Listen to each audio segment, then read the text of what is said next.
A big crash is coming to the real estate market, and you're probably seeing all the predictions out there on YouTube, especially for the last 4 years. I mean, ever since 2020, every single year, people have been predicting the residential real estate crash. But I don't believe it's going to be the residential real estate crash. It's going to be the commercial real estate crash that could change the game. And this is something you want to keep an eye out, especially in 2024 and 2025. Now, if you walk down any street, especially in the downtown area, this day and age, you're probably going to see for sale, probably even see foreclosures. And that's because commercial real estate is in big trouble. There's a lot of loans coming due. And experts right now estimate that there could be over $1 trillion in losses as loans become due in this year. And some have even said that this is the worst real estate crisis since 2008. Hey, it's Levi here. And if you're thinking about moving to the Dallas, Texas area or the surrounding suburbs, go ahead and subscribe below so you can be the first to learn about the current market here in Dallas, Texas. And Travis and I just love helping people just like you make their move here. So whether that's 9 days or 9 months, feel free to reach out. All of our contact information is below. We'd be happy to help you make a smooth move to Dallas.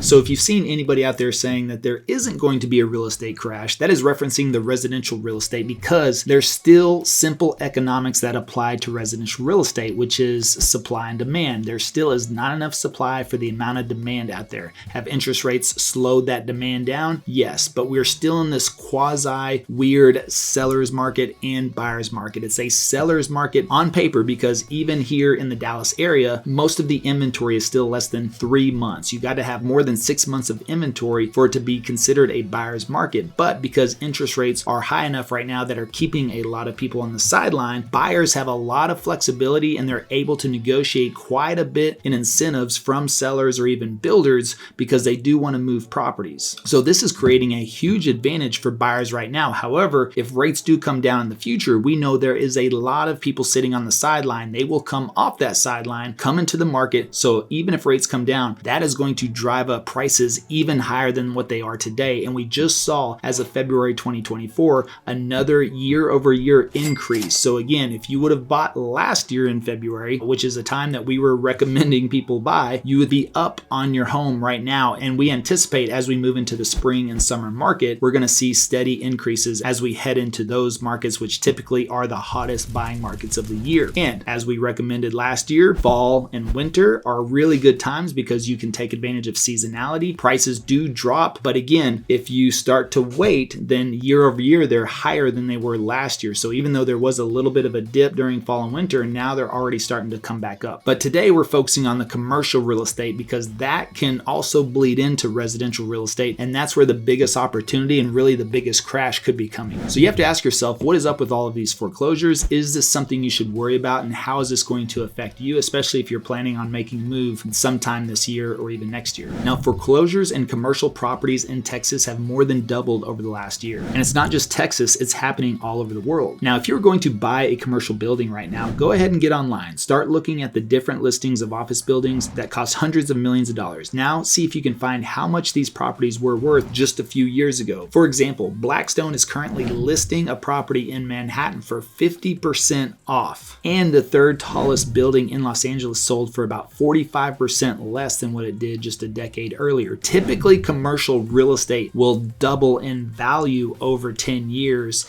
And this property in Los Angeles had a 45% decline. It's not just the US that is feeling this, China is feeling it as well, and all across the world. But commercial real estate, of course, is an umbrella term with different categories and subcategories. So one area may be suffering. It doesn't mean that commercial real estate as a whole is getting hit. But who's suffering the most? That is office buildings. So let's look at Texas. The challenges facing the commercial real estate sector are particularly acute in major Texas metros like Houston, Dallas, and Austin. These three cities currently have the highest office vacancy rates at among of the 50 largest metros in the US. Now, despite all of the empty office space, the development frenzy has continued across the state, driven by steady population and job growth. Texas has maintained a relentless build mentality, even as office utilization craters from the rise of remote work. Now, some experts are warning that Texas needs to hit the brakes and hit the brakes now when it comes to commercial development. They're saying they need to allow vacancy rates to recover, illustrating the disconnect between supply and demand in the state's commercial real estate market. market. With no immediate end in sight to the hybrid remote working trend, the path ahead for Texas office markets appears increasingly tenuous despite the region's pro-business stance and sunny economic outlook. In the last 12 months alone, ending in January of 2024, there have been 463 filings for foreclosure in the commercial space here in Texas. And that ranks it third nationally. Just in January 2024, there was a 143% year-over-year increase with 56 filings of properties red flagged for foreclosure by lenders. Now, the delinquency rates for commercial-backed lenders is still lower than it was in 2008, which again, a lot of people will make comparisons to 2008, and they're saying that this crash is going to be similar, if not worse than 2008. Now, Jerome Powell said that there will likely be failures among smaller and medium-sized banks with significant commercial real estate loan exposure as they work through these issues over years. And this is happening in Dallas as well. Just last year, lenders foreclosed on the Princeton office and one Hanover Park office buildings, and last month, a high-rise in downtown Dallas was foreclosed. And again, this is going to be a big problem for these small and medium-sized banks that hold a lot of their loans through commercial real estate. And if the property owner for these commercial properties defaults, that's the bank holding the bill on that. And that's what's really going to be bad, because not only will we see the foreclosures on the building side, but it's going to have major repercussions on the banking side. And we've already seen what has happened with a few of the medium-sized banks, you could say, especially Silicon Valley Bank and others that have already failed in the recent months. So you may be asking yourself, well, why is this happening? Why is real estate in trouble now? Well,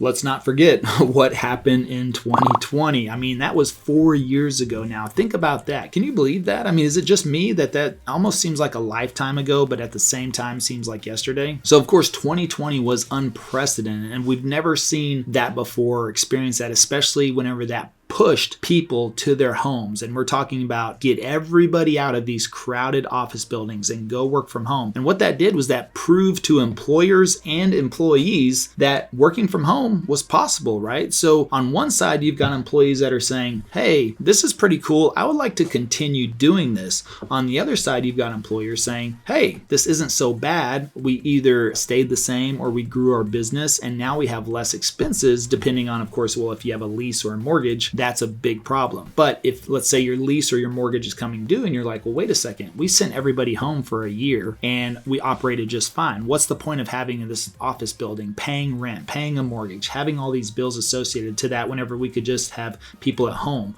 We don't have to have all this equipment and phone lines and everything that goes into having a commercial space. So on both sides, you have the pros and cons, right? And of course, some people like to be in an office environment. They don't want to work from home, but a majority of people are kind of like, this is kind of cool. I'll take this. Now, also interest rates were at historic lows and businesses were booming. So a lot of these loans were also secured or refinanced during that time when there were super low interest rates. Now, just because we're used to the residential market and 15 or 30-year fixed mortgages, that isn't always the case when it comes to commercial properties. Of course, I'm involved in a lot of multifamily, which are, massive apartment complexes, have anywhere from 63 to 320 unit buildings, and those are considered a commercial building. So in the beginning, you might secure a loan that interest is only locked in for 2 or 3 years. And we're doing that so that we can keep that expense low, or maybe we do an interest only loan, or there could be you're looking for an opportunity to refinance because you don't want to be on an interest only loan forever. And you can't be, because at some point you've got to start paying down principal. But at the same time, if you get a lower rate with the condition, when you secure that loan, it just may not be the rate that you are looking to hold for the next 20 years. A lot of times in the commercial space, we'll secure loans, whether that's a building or an apartment complex, that is very favorable for the first couple of years, but you do want to refinance to something that is more favorable in the long term. But if rates are higher or double, think about if you secured a building in 2020 or 2021, when interest rates were at the historic lows. But at the same time, you need to restructure that loan because it was only temporary for the next couple of years, and now rates are double or even triple compared to what it could be as far as whenever it comes to commercial. Now, the office return rate in Texas outperforms the U.S. as a whole. 13% of employees work from home full-time, with 27% working a hybrid model. And while that may not seem like a huge number, remote work is still 3 to 4 times as prevalent as it was in 2019 before the lockdowns. And that means the demand for office buildings is getting less and less. Now, you couple that with rapid expansion of Texas, and more specifically Dallas, the population, and you have too many offices with not enough tenants. Without enough tenants to pay rent, owners can't pay their mortgage, therefore they default, and that leads to foreclosures. And as we mentioned, office buildings are taking a major hit because of the work from home model. There has also been a rise in mixed use developments combining commercial and residential zones. As office space becomes more of a risk, the conversion of these properties into apartments or data centers is also a popular idea, especially as older Class B and Class C offices become obsolete. And that is something that excites us in the multifamily world, is that these buildings that are sitting mostly vacant or all vacant, especially downtown Dallas, or you could even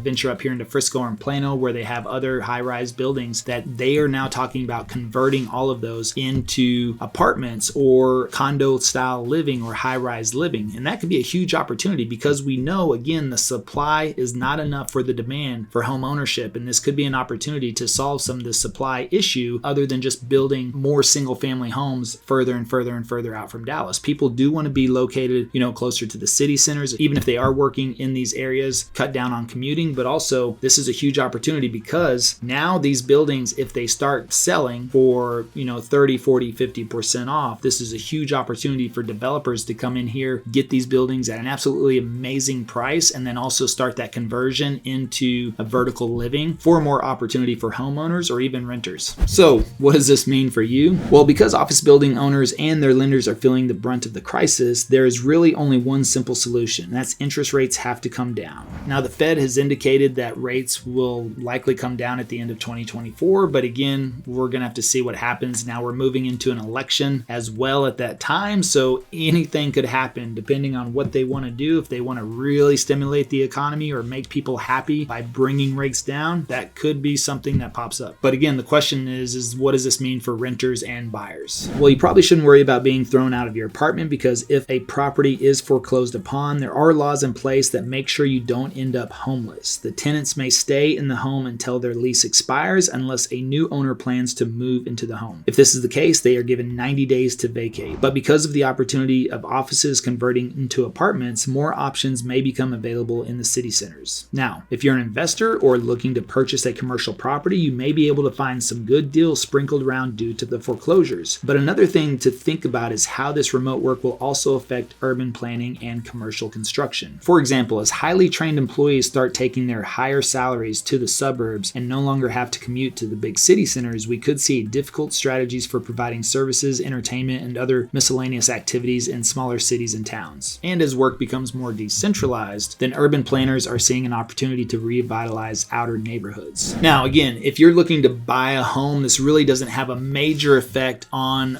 residential real estate unless, a lot of these units become available immediately. But again, a lot of these commercial properties will have to either be sold or foreclosed on and sold, and then you're going to have the conversion process. I'm sure converting a high-rise office building into homes is going to be quite a process. Could take them anywhere from 1 to 2 years. Who knows, even longer. I'm not an expert on office building conversion, but I do know that the population growth, the influx of people, the economy here in the Dallas-Fort Worth area is still experiencing rapid growth. So yes, that may present a problem for commercial buildings and also small to medium-sized banks here, and that could create a ripple effect. But if you're not in the banking sector or you're not invested in commercial buildings, most people are working in other industries, and that will likely not be affected by this. So you may hear about it or see a lot of it going on, but that's probably where it's going to happen. Now, if you're a developer or you're looking for an opportunity to seize this type of investment, then the next year or two could prove to be very, very beneficial for you to be able to find properties at very low discounts. And this is really the perfect storm of something we haven't ever seen before. So there's a lot that's still happening up in the air, but the main thing is that if you're thinking about making a move here to the Dallas area, make sure you reach out. All of our information is in the description box below. Again, my name is Levi. We'd be happy to help you make a smooth move to Dallas. And until next time,